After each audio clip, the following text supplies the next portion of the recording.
Chers amis, bonjour.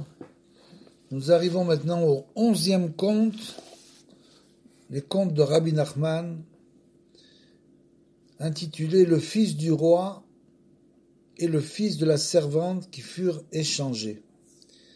Ça, c'est un conte aussi extraordinaire comme les 10 précédents. Et celui-là est commenté très amplement dans la Torah de Rabbeinu Nathan, dans le Likutei Halachot, c'est dans le Ishtaprut HaNefesh, il y a énormément de commentaires là-dessus, puisque c'est une Torah qui est très très chère à Rabbeinu, et donc on va lire le conte entièrement, et dans un prochain cours, nous ferons les commentaires extraordinaires du Likutei Halachot sur cette notion d'échange. C'est une notion qui est extrêmement importante de comprendre cela. En hébreu, ça s'appelle les Echalei Atmurot. Rabbeinu nous explique qu'il existe dans le ciel des paliers inversés, on appelle ça. Ces paliers inversés, c'est un endroit où sans arrêt le mal est échangé pour le bien. C'est ça la notion. Comme on le voit souvent, on ne comprend pas comment des choses pareilles peuvent arriver, qu'on a l'impression que c'est le mal qui va prendre le dessus, mais bien sûr, on sait que Hachem Kulotov n'est que bon, donc finalement, tout est pour le bien et tout finit bien. Donc, ce conte-là, le fils du roi et le fils de la servante qui furent échangés, il était une fois un roi. Chez lui vivait une servante de la reine. Il est probable qu'une cuisinière ne saurait être admise chez le roi. Cette servante devait avoir quelque autre tâche mineure, entre parenthèses, c'est écrit. Le moment arriva où la reine dut accoucher d'un enfant. Au même moment, la servante dut aussi accoucher. La sage-femme échangea les enfants pour voir ce qui allait arriver. Ce qui allait sortir de tout cela. Elle prit l'enfant du roi et le coucha à côté de la servante. Quant à l'enfant de la servante, elle le coucha à côté de la reine. Les enfants grandirent, le fils du roi, alors là, à chaque fois, il faut vous habituer, parce que c'est le fils du roi, c'est celui qui avait été élevé chez le roi et que l'on pensait être son fils, c'est-à-dire, quand il dit le fils du roi, c'est en fait le fils de la servante. Mais maintenant, c'est le fils du roi, fut promu à des fonctions de plus en plus hautes et devint quelqu'un de très important et de très efficient. Le fils de la servante, donc c'est celui qui avait été élevé chez la servante, mais qui était en vérité le véritable fils du roi, c'est le fils du roi. Donc le fils de la servante actuelle grandit aussi. Les deux enfants étudiaient ensemble au Cheder, donc ils étudiaient la Torah ensemble. Le véritable fils du roi était de par sa nature attiré vers un comportement royal, le véritable qui était en fait chez la servante. Mais il était élevé chez la servante. À l'opposé, le fils de la servante, qui était poussé par sa nature, avec un comportement qui n'avait rien de royal, c'est-à-dire qu'en fait, c'est le fils du roi actuel. Mais il était élevé chez le roi et devait se conduire conformément au protocole royal, et il ne pouvait pas s'y soustraire, bien sûr. Étant donné que les femmes ont l'esprit léger, comme c'est écrit dans le Shabbat, excusez-moi pour les femmes, mais c'est un concept, c'est-à-dire que on veut dire par là que certaines, c'est bien sûr à leur bénéfice, que grâce à ça, elles arrivent à comprendre des choses superficielles que les hommes ne peuvent pas comprendre, étant donné que les femmes ont l'esprit léger dans le Shabbat 33, et qu'elles ne peuvent pas cacher quoi que ce soit, la sage-femme dévoila le secret à quelqu'un. Elle avait échangé les enfants. Chaque homme a un ami, et ce dernier a un autre ami, comme c'est écrit dans Ktubot. Ainsi un homme révéla le secret à notre homme, bien sûr, et le secret fut connu. Comme cela arrive à chaque fois, les gens finirent par dire à mots couverts que le fils du roi avait été échangé. On ne pouvait pas en parler ouvertement, afin que le roi n'en sût rien. D'ailleurs, que pouvait-il faire? Il ne pouvait pas rétablir l'ordre des choses. Il ne pouvait pas croire à tout cela, penser que c'était un mensonge. D'autre part, comment faire l'échange en sens inverse? On ne pouvait vraiment pas parler de cette affaire ouvertement en présence du roi, mais cela n'empêchait pas les gens d'en parler entre eux. Un jour, quelqu'un dévoila le secret au fils du roi, celui qui était, c'est-à-dire en fait le fils de la servante, au fils du roi actuel. On disait qu'il avait été échangé. Mais tu ne peux enquêter sur cette affaire, ce ne serait pas digne de toi. De toute façon, comment rétablir l'ordre des choses? Je te raconte tout cela seulement pour que tu sois au courant. Il y aura peut-être un jour un complot contre la monarchie qui risquerait de devenir plus dangereux si cette affaire était connue. Les conjurés pourront dire qu'ils prennent pour roi le fils du roi, celui dont on dit qu'il est le vrai fils du roi. Par conséquent, veille à te débarrasser du jeune homme. Tels furent les mots de celui qui parlait au fils du roi, qui était en vérité le fils de la servante.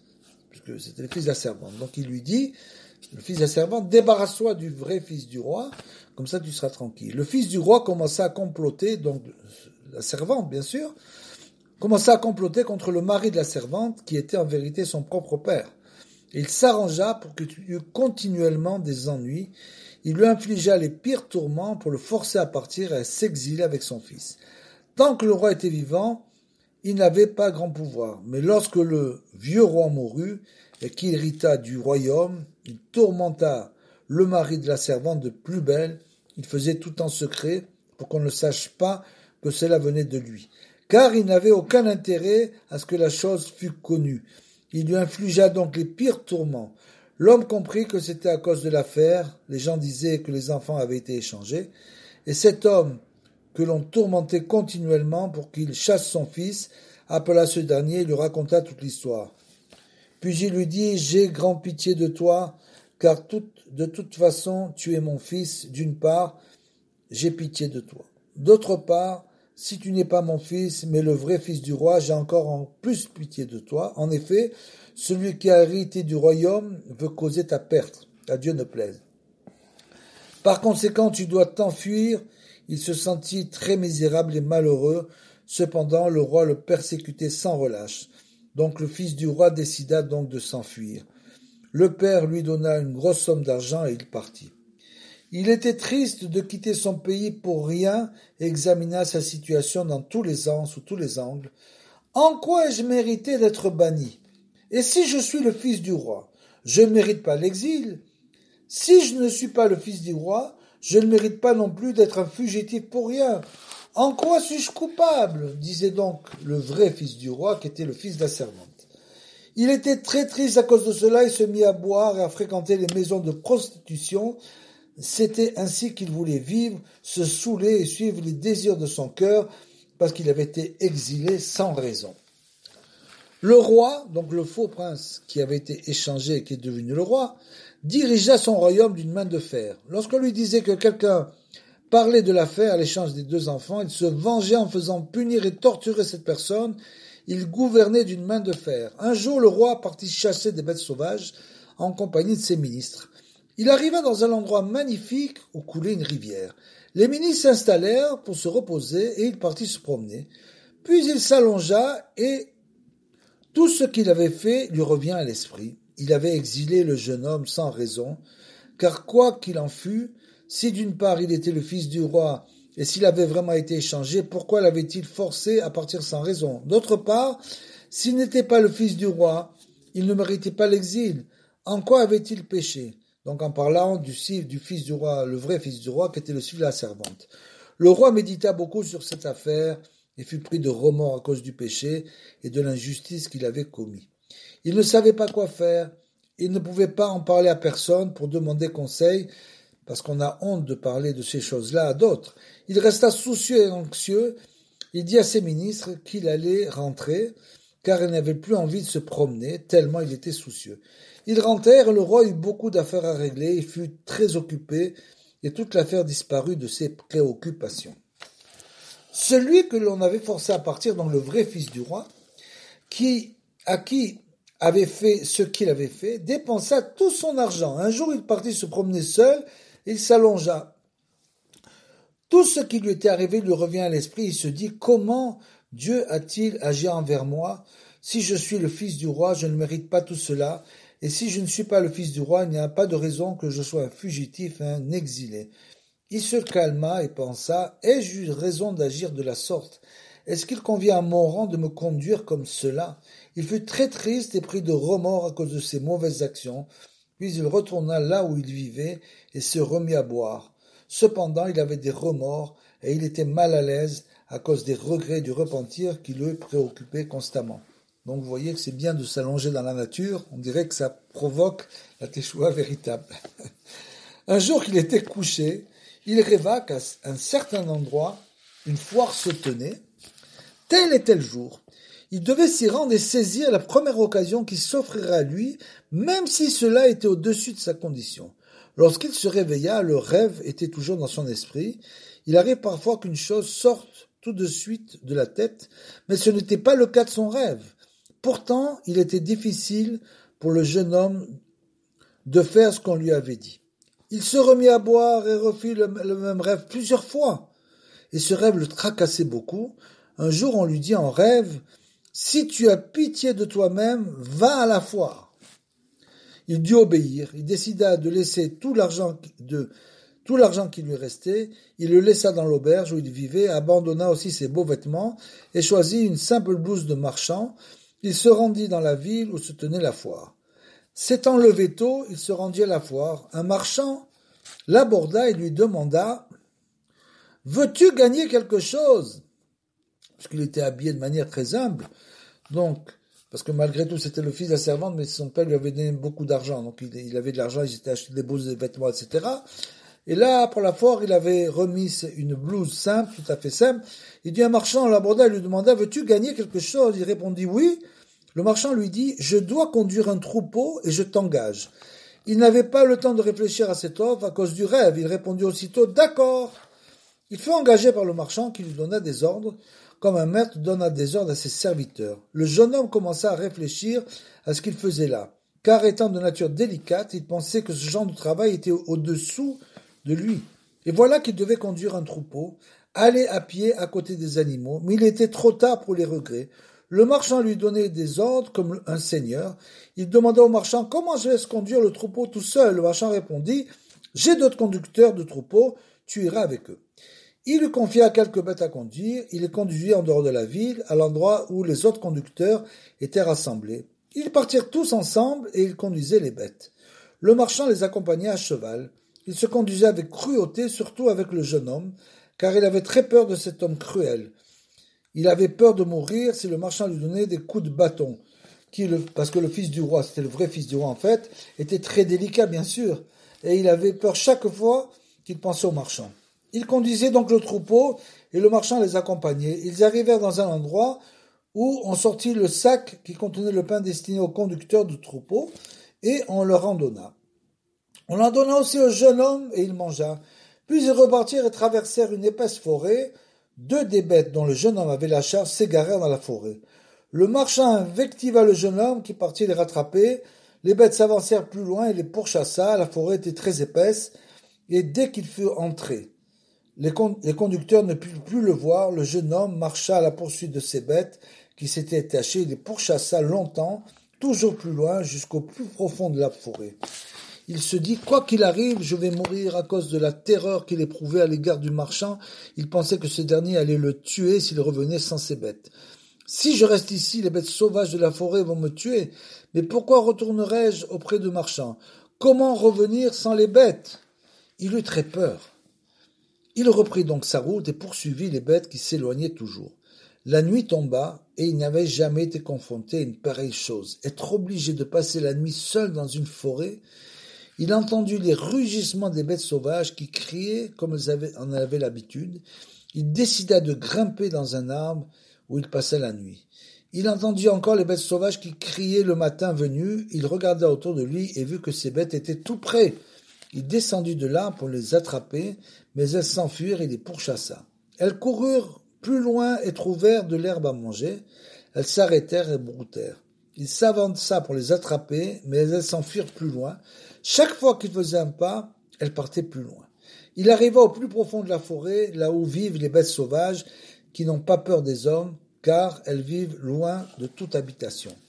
La nuit tomba une nouvelle fois, et il entendit le cri des bêtes sauvages. Il eut très peur. Apercevant près de lui un arbre très haut, il y grimpa. Lorsqu'il arriva en haut de l'arbre, il trouva un homme, et il eut peur. Ils se demandèrent l'un à l'autre, qui es-tu? Un homme. Et toi, un homme? Comment es-tu arrivé ici? Il ne voulait pas lui raconter tout ce qui lui était arrivé, répondit, c'est à cause des bêtes que je surveillais. 2 d'entre elles sont venues jusqu'ici, et c'est la raison pour laquelle je suis ici. Et toi, comment es-tu arrivé ici? L'homme qui l'avait trouvé dans l'arbre répondit, je suis arrivé ici à cause d'un cheval. J'étais sur mon cheval et je voulus me reposer. Le cheval est parti dans la forêt, j'ai couru après lui pour le rattraper, et il est parti encore plus loin. Je suis donc arrivé ici. Ils décidèrent d'un commun accord de rester ensemble. Ils décidèrent aussi que s'ils arrivaient dans un endroit habité, ils resteraient encore ensemble. Ils passèrent tous les deux la nuit dans l'arbre. Ils entendirent les bêtes sauvages qui criaient et rugissaient. Vers le matin, le jeune homme entendit un rire énorme qui se répercutait dans toute la forêt, tellement il était fort. Il faisait même trembler l'arbre. Il fut terrifié par le bruit. Son compagnon lui dit alors, « Je n'ai plus peur de ce bruit, car j'ai passé la nuit ici plusieurs fois, et c'est comme cela toutes les nuits. » Le jeune homme, à l'approche du jour, on a entendu ce bruit, et les arbres sont secoués et tremblent. Le jeune homme, lui, avait toujours peur et dit à l'autre, « On dirait que cet endroit est celui des démons, car dans les endroits habités, on n'entend pas de rire comme celui-ci. » Qui a jamais entendu un rire si puissant. Soudain, le jour se leva, ils regardèrent autour d'eux et s'aperçurent que le cheval et les bêtes étaient là. Ils descendirent de l'arbre et se lancèrent à leur poursuite. L'un courait après son cheval, l'autre courait après ses bêtes. Les bêtes partirent plus loin et il les suivit. Le cheval partit plus loin aussi et l'homme le suivit. Le jeune homme et son compagnon s'éloignèrent l'un de l'autre et ne se virent plus. Puis, le jeune homme trouva un sac rempli de pain, ce qui était étonnant. Dans un endroit désert, il mit le sac sur son épaule et repartit à la poursuite des bêtes. Il rencontra un autre homme. Il eut d'abord peur, puis il fut content d'avoir rencontré un homme. L'homme lui demanda « Que fais-tu ici ?» Le jeune homme lui posa la même question « Et toi, que fais-tu ici ?» Il répondit « Moi, mes parents et les parents de mes parents ont vécu ici. Mais toi, que fais-tu ici ? Personne n'est jamais venu dans cet endroit. » Le jeune homme eut très peur, car il avait compris que l'autre n'était pas un être humain. Il disait que ses parents avaient vécu ici, mais qu'aucun homme n'était jamais arrivé jusqu'à cet endroit. Il était clair que ce n'était pas un être humain. Cependant, il ne lui avait rien fait et il était aimable avec lui. L'homme de la forêt ne lui avait fait aucun mal. L'homme de la forêt répéta « Que fais-tu ici ?» Il répondit qu'il courait après ses bêtes. Alors l'homme de la forêt s'écria « Cesse de courir après tes péchés, car ce ne sont pas des bêtes, mais seulement tes péchés qui te font courir. Assez, tu as reçu ta punition, cesse de les poursuivre, viens avec moi, tu atteindras ton but. » Il partit avec lui, il avait peur de lui parler et de lui poser des questions, car peut-être que ce genre d'individu pouvait ouvrir sa bouche et l'engloutir. Il le suivait donc, et il rencontra son ami qui courait après son cheval. Il lui fit un signe pour l'avertir que celui-ci qu'il suivait n'était pas du tout un être humain et qu'il ne devait pas avoir affaire à lui, car ce n'était pas un homme. Mais l'autre qui courait après son cheval avait remarqué que le jeune homme avait un sac de pain sur l'épaule. Il l'implora « Mon frère, cela fait longtemps que je n'ai pas mangé, donne-moi du pain. » Le jeune homme répondit « Dans cet endroit désert, pas question, ma vie est précieuse, j'ai besoin de ce pain. » L'homme le supplia de plus en plus, « Je te donnerai n'importe quoi. » Mais dans la forêt, aucun cadeau ne passe avant le pain. Il répondit, « Que peux-tu me donner en échange du pain ?» Dans cet endroit désert, l'homme lui dit, « Je me mets à ton service, je me vends comme serviteur, comme esclave contre du pain. » Le jeune homme se dit qu'acheter un homme valait bien qu'on lui donnât du pain. Il l'acheta comme serviteur à vie et le fit jurer de le servir pour toujours, même s'il arrivait dans un endroit habité. Puis il lui donna du pain et ils mangèrent tous les deux, jusqu'à ce qu'il ne restât plus de pain. Enfin ils se mirent en route et suivirent l'homme de la forêt. L'un derrière l'autre, le jeune homme ne se sentait pas à l'aise, car il avait un serviteur. S'il devait ramasser quelque chose ou faire autre chose, il ordonna à son serviteur de le faire à sa place. Ils suivaient l'homme de la forêt et ils arrivèrent à un endroit qui grouillait de serpents et de scorpions. Le jeune homme eut très peur et il demanda à l'homme de la forêt, « Comment allons-nous passer ?» Il répondit, « S'il n'y avait que cela, mais comment vas-tu entrer dans ma maison ?» Et il lui montra sa maison qui était suspendue dans les airs. Ils suivirent l'homme de la forêt, qui les fit passer sains et saufs, et les fit entrer dans sa maison. Il leur donna de quoi boire et de quoi manger et repartit. Le jeune homme ordonna à son serviteur de faire ce qu'il lui demandait, et l'autre regretta de s'être vendu comme esclave, à cause d'un moment où il avait eu besoin de pain pour manger, bien sûr. Et donc maintenant il avait à manger, et à cause d'un seul moment, il était esclave à vie. Il poussa un gros soupir et dit, « Où en suis-je arrivé? Me voilà esclave. » Le jeune homme lui demanda, « Quelle est donc ta grandeur passée pour que tu pleures ainsi sur ton sort ?» Il lui répondit en lui, racontant qu'il avait été roi, et qu'on avait dit de lui qu'il avait été échangé, et qu'il avait forcé son imam à partir. Un jour, il s'était dit qu'il n'avait pas bien agi, et il eut des remords. Il était constamment pris de remords, et à cause de la mauvaise action et de la grande injustice qu'il avait commise envers son ami, une fois il rêva que son remède était de se débarrasser du royaume et de se rendre là où ses yeux le conduiraient. Ainsi il réparerait son péché. Il ne voulut pas faire de la sorte, mais ses rêves le hantaient et le harcelaient pour qu'il obéisse et finit par accepter. Il abandonna la royauté et erra un peu partout pour aboutir ici, et maintenant il devait être esclave. C'était donc le fils le roi qui était devenu, le fils de la servante qui était devenu roi. Le jeune homme l'avait écouté sans dire un mot et se dit, « Maintenant, je sais comment me conduire avec toi. » L'homme de la forêt revint à la nuit tombée et leur donna à manger et à boire. Ils passèrent la nuit chez lui. Vers le matin, ils entendirent l'énorme rire qui fit trembler tous les arbres et qui les brisa tous. Alors le serviteur poussa le jeune homme à demander à l'homme de la forêt de ce qu'il se passait. Le jeune homme demanda, « Quel est ce rire puissant que l'on entend à l'approche du jour ?»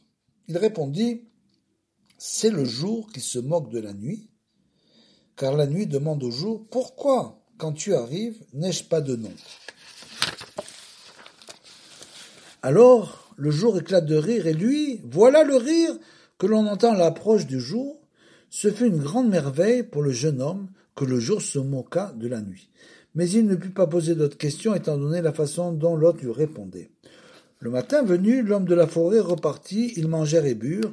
Le soir, l'homme de la forêt revint, ils mangèrent et burent, et passèrent la nuit chez lui. Cette nuit-là, ils entendirent les bêtes sauvages qui criaient et rugissaient sauvagement. Le lion rugissait, le léopard feulait, et chaque bête avait un cri différent, les oiseaux gazouillaient et chantaient, chacun différemment. Le jeune homme et son serviteur eurent peur et n'écoutèrent pas attentivement les sons à cause de leur effroi. Puis ils tendirent l'oreille, écoutèrent attentivement et entendirent une mélodie. Les bêtes chantaient une belle mélodie, qui était une grande merveille. Ils écoutèrent encore plus attentivement et entendirent une mélodie extraordinairement belle, une pure merveille. On avait grand plaisir à l'entendre, car comparé à elle, tous les délices du monde ne valaient rien. Tellement cette mélodie merveilleuse procurait un grand plaisir à ceux qui l'entendaient. Ils décidèrent de rester chez l'homme de la forêt, car ils avaient à manger et à boire, et un plaisir si merveilleux qu'il éclipsait complètement tous les plaisirs du monde. Le serviteur poussa son maître à demander à l'homme de la forêt ce que c'était. Le jeune homme lui demanda, et l'autre lui répondit, « Le soleil a fabriqué un vêtement pour la lune. Toutes les bêtes de la forêt ont crié que la lune les comblait de bienfaits, car l'essentiel de la puissance des bêtes sauvages est dû à la nuit. En effet, elles doivent parfois se rendre jusqu'à des endroits habités, et elles ne peuvent pas le faire le jour. C'est la nuit que leur pouvoir est le plus grand. Et alors la lune leur fait une grande faveur, car elle brille pour elles, et elles se sont toutes mises d'accord pour composer une nouvelle mélodie en honneur de la lune, et c'est cette mélodie que vous entendez. » Lorsqu'ils surent que c'était une mélodie, ils écoutèrent avec beaucoup d'attention et se rendirent compte que c'était une mélodie merveilleuse de douceur et sublime. L'homme de la forêt leur dit, « Cela vous étonne ? Figurez-vous que je possède un instrument de musique que j'ai reçu de mes parents et qui est fait avec certains matériaux, certaines feuilles et certaines couleurs. Grâce à cela, lorsqu'on le prend et qu'on le pose sur quelque animal, même un oiseau, il se met aussitôt à jouer cette mélodie. Puis le rire se fit à nouveau entendre, ce fut le jour, et l'homme de la forêt repartit. Le jeune homme se mit à la recherche de l'instrument. Il fouilla toute la pièce, mais en vain, et il eut peur d'aller plus en avant. Puis, lui et son serviteur avaient peur de demander à l'homme de la forêt de les conduire dans quelque endroit habité. L'homme de la forêt revint et leur annonça qu'il allait les conduire dans un endroit habité. Et donc il les emmena et prit l'instrument de musique qu'il donna au vrai fils du roi, en disant « Je te fais cadeau de l'instrument, tu sauras comment agir avec ton serviteur. » Ils lui demandèrent « Où irons-nous » Il leur dit de demander le chemin d'un pays appelé le Sot Pays et le Sage Gouvernement. Ils lui demandèrent par quel côté allons-nous commencer à demander le chemin de ce pays. Il leur indiqua une direction du doigt par là, puis il dit au vrai fils du roi, donc maintenant on parle du vrai fils du roi qui était le fils de la servante en fait, va dans ce pays et là-bas tu recouvreras ta grandeur. Ils partirent. En chemin, ils eurent très envie de trouver quelque animal pour essayer l'instrument pour voir s'il allait jouer. Mais ils ne rencontrèrent pas d'animal. Ils pénétrèrent dans une contrée habitée et trouvèrent un animal. Ils posèrent l'instrument sur le dos de l'animal, donc l'instrument se mit à jouer la mélodie. Ils marchèrent longtemps et arrivèrent au pays. Le pays était entouré d'une muraille et on ne pouvait entrer de ce pays que par une seule porte. Il fallait longer la muraille sur de nombreux milles pour arriver à la porte. Ils firent le tour de la muraille et arrivèrent à la porte. Lorsqu'ils se présentèrent devant la porte, on ne voulut pas les laisser entrer, car le roi du pays était mort, et il ne restait plus que le prince. Le roi avait dit dans son testament que le pays que l'on avait appelé jusqu'à présent le sot pays, le sage gouvernement, s'appellerait désormais au contraire le sage pays et le sot gouvernement. Quiconque réussirait à rendre au pays son nom primitif pour que on l'appelât par son premier nom le sot pays et le sage gouvernement mériterait de régner sur le pays. C'était pourquoi on ne laissait entrer personne dans le pays, sauf quiconque était susceptible de restaurer au pays son nom primitif. On demanda au jeune homme, es-tu capable, en es-tu capable, peux-tu restaurer au pays son nom antérieur? Sûrement n'en était-il pas capable. Ils ne purent donc pas entrer. Le serviteur essaya de persuader son maître de rentrer chez eux, mais le jeune homme ne voulait pas rebrousser chemin, car l'homme de la forêt lui avait dit qu'en allant dans ce pays, il recouvrirait sa grandeur. Pendant ce temps, un homme à cheval voulait entrer. On ne le laissait pas entrer pour la même raison. Le jeune homme aperçut le cheval de cet homme. Il se dirigea vers le cheval, l'instrument de musique à la main. Il posa l'instrument sur le cheval et l'instrument se mit à jouer de la mélodie merveilleuse. L'homme au cheval demanda au jeune homme de lui vendre l'instrument. Il lui répondit « Que peux-tu me donner en échange d'un instrument si merveilleux ?» L'homme au cheval lui répondit « Que sais-tu faire avec cet instrument ?»« Je vais faire quelque chose, quelques tours et gagner quelques pièces. Moi, je peux faire quelque chose de bien mieux que ton instrument. Je sais quelque chose que j'ai reçu de mes parents et des parents de mes parents. Je sais être expert en raisonnement. Je sais une chose reçue des parents de mes parents, grâce à laquelle on peut être expert en raisonnement. Comprendre une chose à partir d'une autre chose. Lorsque quelqu'un dit quelque chose, on peut en déduire autre chose, grâce à ce que j'ai reçu. Et ce que j'ai reçu, je ne l'ai dévoilé à personne au monde. Donc je vais t'enseigner et tu me donneras cet instrument en échange. Le jeune homme se dit qu'être expert en raisonnement était vraiment quelque chose d'extraordinaire. Il lui céda l'instrument et l'autre lui enseigna comment être expert en raisonnement. Le vrai fils du roi, après être devenu expert en raisonnement, retourna à la porte du pays. Il comprit qu'il lui serait maintenant possible d'entreprendre de restaurer au pays son nom primitif. Car il était maintenant expert en raisonnement. Il sut que c'était possible sans savoir comment. Mais grâce à son savoir dans l'art du raisonnement, il comprit que c'était possible. Il décida d'ordonner qu'on le laissât entrer, puis il entreprendra de restaurer au pays son nom primitif. Qu'avait-il à perdre? Il demanda aux hommes qu'il avait empêché de rentrer de le laisser entrer et qu'il entreprendrait la tâche de restaurer au pays son nom primitif. On le fit entrer et on annonça au ministre qu'un homme s'était présenté pour entreprendre de restaurer au pays son nom primitif. On l'emmena devant les ministres qui lui dirent Tu dois savoir que nous ne sommes pas, à Dieu ne plaise, des sots, mais le roi qui était ici est un sage extraordinaire à côté de ce que nous sommes, à côté de qui nous ne sommes que des sots. C'est pourquoi on appelait ce pays le sot pays et le sage gouvernement. Le roi mourut et il ne resta que le fils du roi. Le prince est lui aussi un sage, mais à côté de nous, ce n'est qu'un sot. C'est pourquoi le pays s'appelle maintenant le sage pays et le sot gouvernement.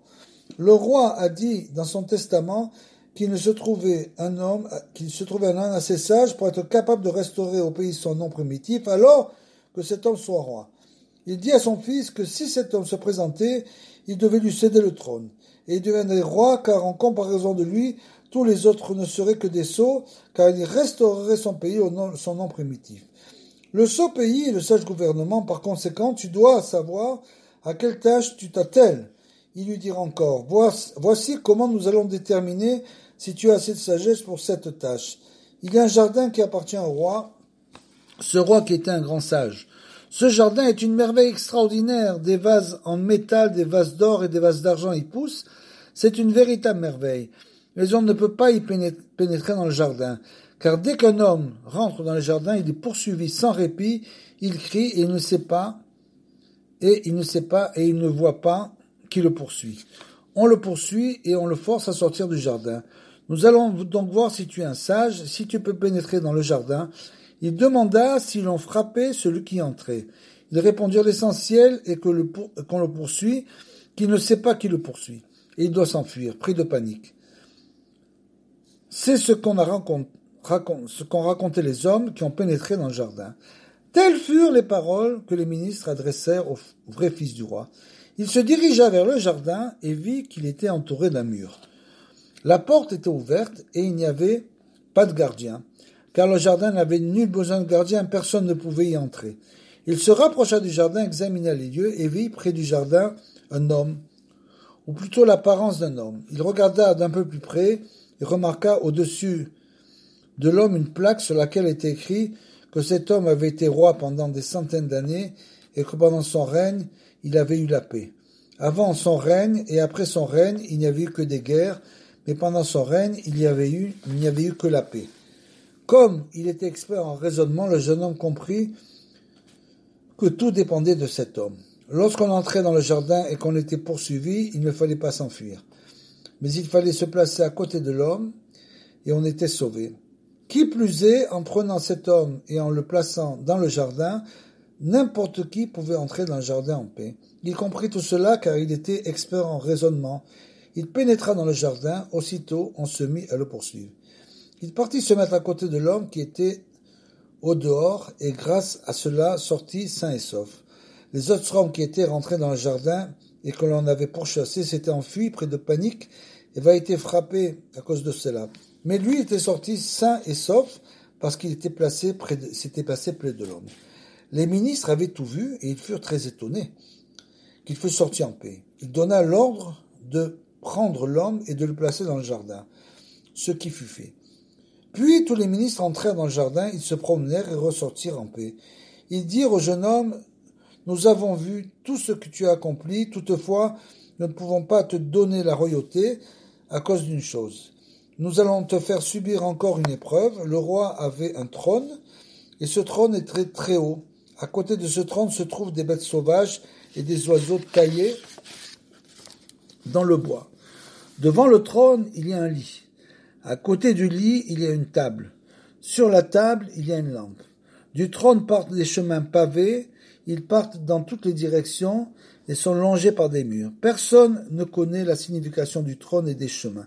Les chemins mènent vers l'extérieur et à quelque distance se dresse un lion en or.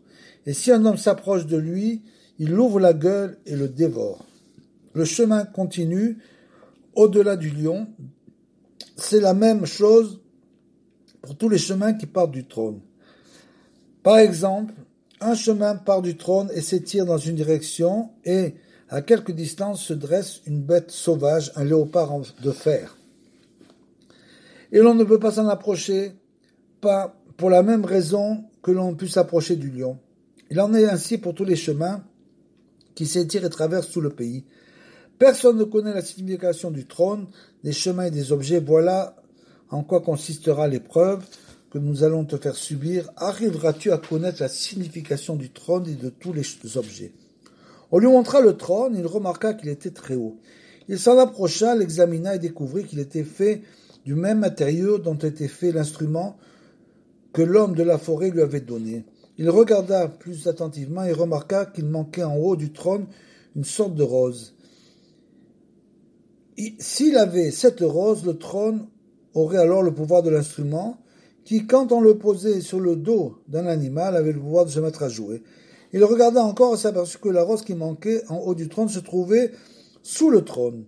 Si on ramassait la rose et si on la remettait en place en haut du trône, il aurait alors le pouvoir de l'instrument. En effet, l'ancien roi avait tout fait, tout arrangé avec sagesse, afin que l'on ne comprît pas ce qu'il avait voulu signifier, jusqu'à ce que vienne un homme d'une sagesse si grande qu'il pourrait trouver et deviner comment tout changer et tout remettre en ordre comme il le fallait. Pour ce qui était du lit, il comprit qu'il fallait le pousser légèrement, il fallait aussi déplacer légèrement la table, ainsi que la lampe, les animaux et les oiseaux devaient être aussi déplacés. Il fallait prendre tel oiseau et le mettre ailleurs, il fallait remettre tous les objets à leur place, car le roi avait tout arrangé avec sagesse afin qu'on ne sût pas ce qu'il a voulu signifier jusqu'à ce que vienne le sage capable de comprendre ce qu'il a voulu, qu'il fallait tout remettre en ordre comme il fallait. Il fallait déplacer le lion qui était là où le chemin commençait, ainsi il fallait tout déplacer. Il ordonna que tout fût remis en ordre comme il le fallait. Il fallait ramasser la rose et la remettre en haut, il fallait déplacer tous les objets et les remettre à leur place. Lorsque tout fut terminé, tous les objets se mirent à jouer la merveilleuse, extraordinaire mélodie, et tous firent ce qu'ils devaient faire. On lui donna la royauté, il fit appeler le fils de la servante, et lui dit, maintenant je sais que je suis le vrai fils du roi, et que tu es le vrai fils de la servante.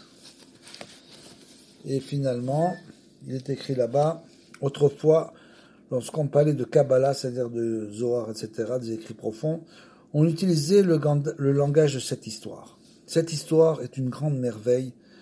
Tout n'est qu'une seule chose, les bêtes, le trône, le jardin, etc. Ce ne sont qu'une seule et même chose. Une fois, cela s'appelle comme ceci, une autre fois comme cela. L'explication de l'histoire est comme le trône que le roi a fabriqué, dont l'essentiel est la sagesse. Il faut savoir tout remettre en ordre. Celui qui est très versé dans les livres saints et qui est un véritable sage peut comprendre l'explication, mais il faut savoir remettre tout dans le bon ordre, car parfois la chose a un nom, parfois elle en a un autre. Heureux celui qui méritera de comprendre cela. Tout cela, le Rébé, Alav Shalom, en a parlé après avoir raconté l'histoire. Et dans le prochain cours, nous ferons bien sûr les commentaires sur l'histoire du Rav de Tchirin.